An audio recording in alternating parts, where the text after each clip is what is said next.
Hello, everyone. Thanks for watching. I'm David Hopper, Austin Bureau Chief of 360degreesound.com, where we bring you music from all angles. The 2026 South by Southwest Music Festival is upon us, taking place March 12th to 18th in Austin, Texas. We'll be bringing you exclusive interviews with artists as part of our South by Southwest Artist Spotlight. Today, I'm joined by singer-songwriter Emily Frembgen. Emily will be returning to South by Southwest for the third consecutive year. She's an official artist on the Don Giovanni Records Showcase, which will take place March 14th at the 13th floor. Emily, thanks for joining 360. Thanks for having me. Yeah. Happy to be. I wonder if you could please start by giving our viewers and readers a little introduction about your background and the music you make.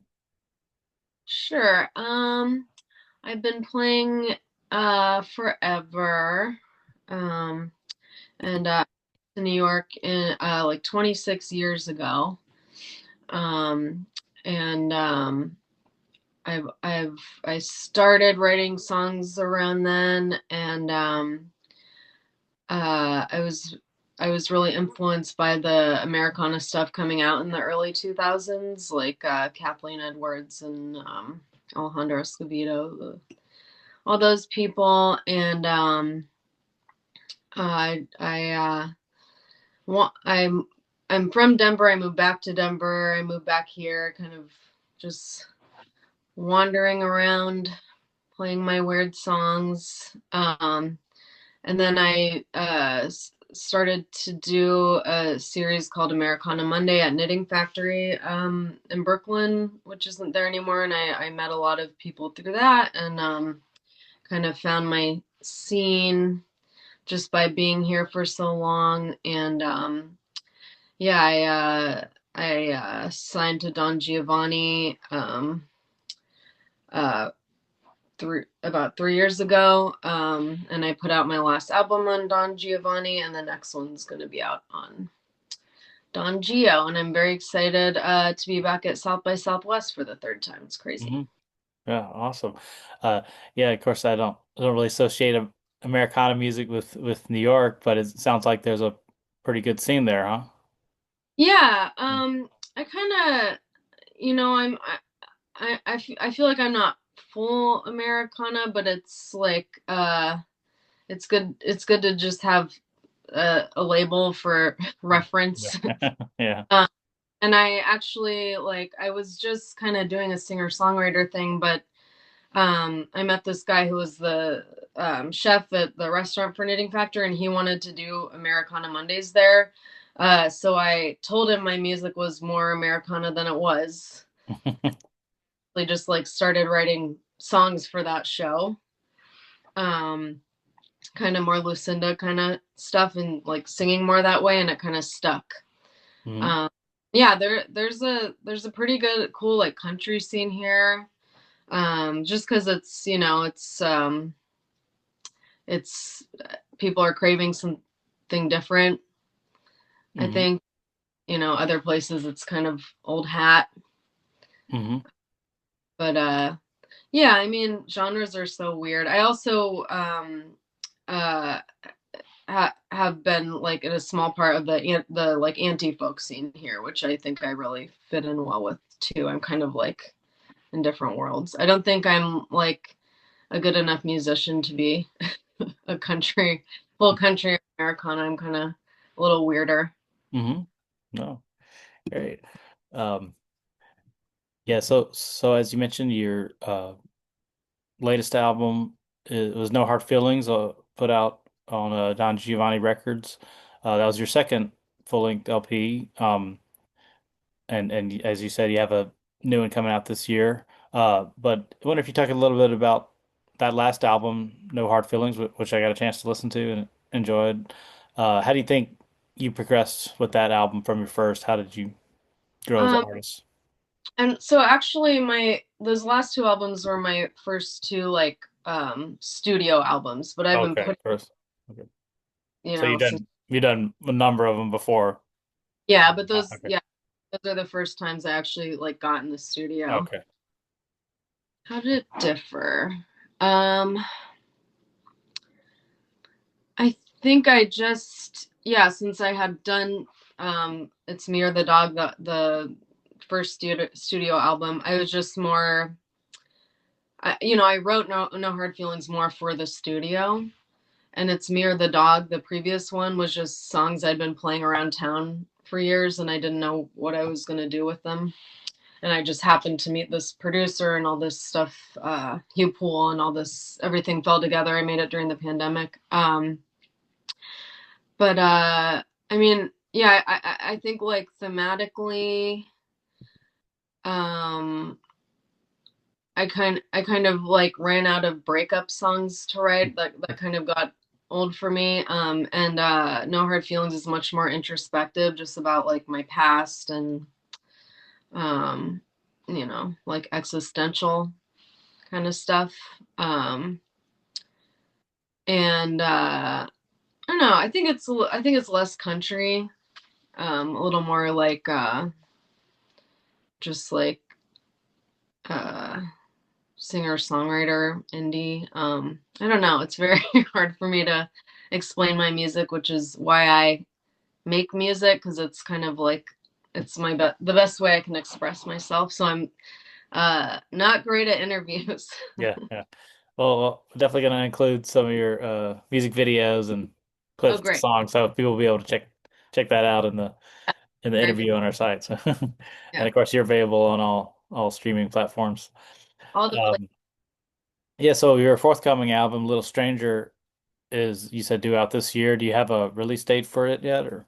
I don't. We're, sort of at the finish line, but there's just a couple kinks to iron out. And it's a curse to set a release date, because it's Mhm. um never really actually happens. But I hope sooner than later. I think it's going to be really good. I'm very excited about it. Yeah. What else can you tell us about that album? I'm making this album with a new producer, Quinn Devlin, and my friend Melody Stolp, who her band is called Sweetbreads here. They're both great artists, and it's just much more layered. They're just more um, there's a lot more going on instrumentally. I think the last ones are a little more straightforward rock Mhm. kind of, which I love. But yeah, it's a different sound for me. I think maybe a little more current. Um, and yeah, I think it's a departure, and it's going to be really cool. And I'm hoping to make some fun videos for that one. Yeah, and it's a lot about my childhood. Um, and I think it's like even darker thematically than the last two. Even sadder. Okay. So it sounds like you've drawn a lot of your personal experiences with your songwriting. Yeah, Yeah. for sure. If you want I to, think yeah, tell us a at little least bit more about your process. You writing while playing guitar, or coming up with hmm. ideas throughout the day, or do you sit down and write, or tell us how your songs come together? It's always different, but with No Hard Feelings, I had a couple songs, and I was just gonna do an EP, but then I realized I should just make an album, because I had the studio time, and it was going to be out on Don Giovanni, and just like, why not? So I did something which I never did before, which was had like, regimented time every day. And I was able to like write the best songs on that album like within like a week or two, from just doing that, just sitting down at the desk like first thing in the morning for 3 hours, and just like writing and writing. So that was a really different I wouldn't have thought that I could write that way, because usually it's just kind of all over the place. And, I used to just like write at work, uh, like cafes that I worked at. It's usually kind of just like all over the place. I have, little ideas I'll write in my notes, or I'll be playing with guitar and come up with a little melody or something. It's usually pretty mysterious, but um, that was it was good to have a deadline to make a whole. I heard that, or my friend Jeff told me that Bruce Springsteen did that.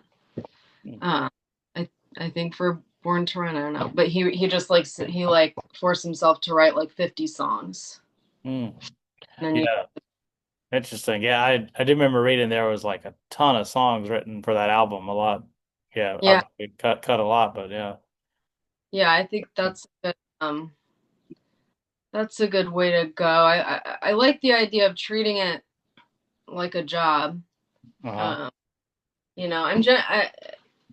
I wish I could do that every day, but Yeah.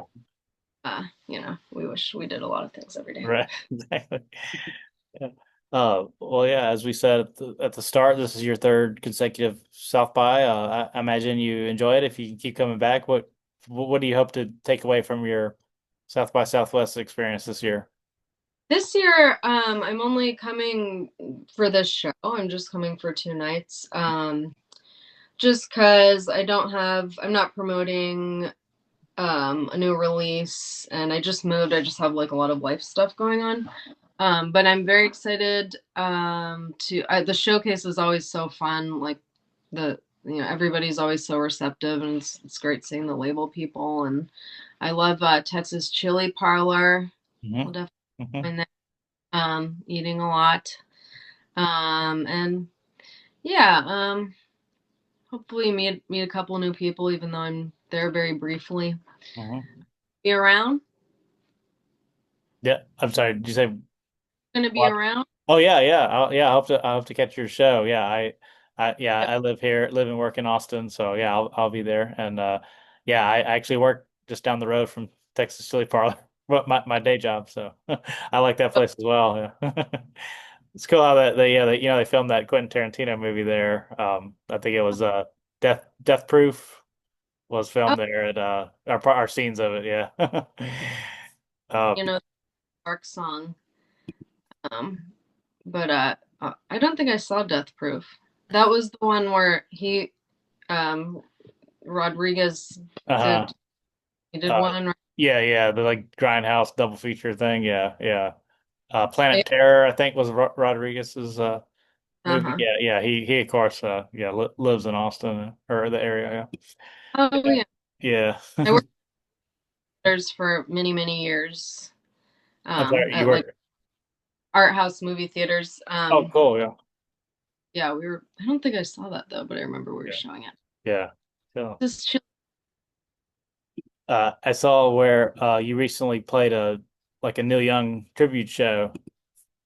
That's cool. Is Neil Young a big influence of yours, or? Yeah, I love Neil Young.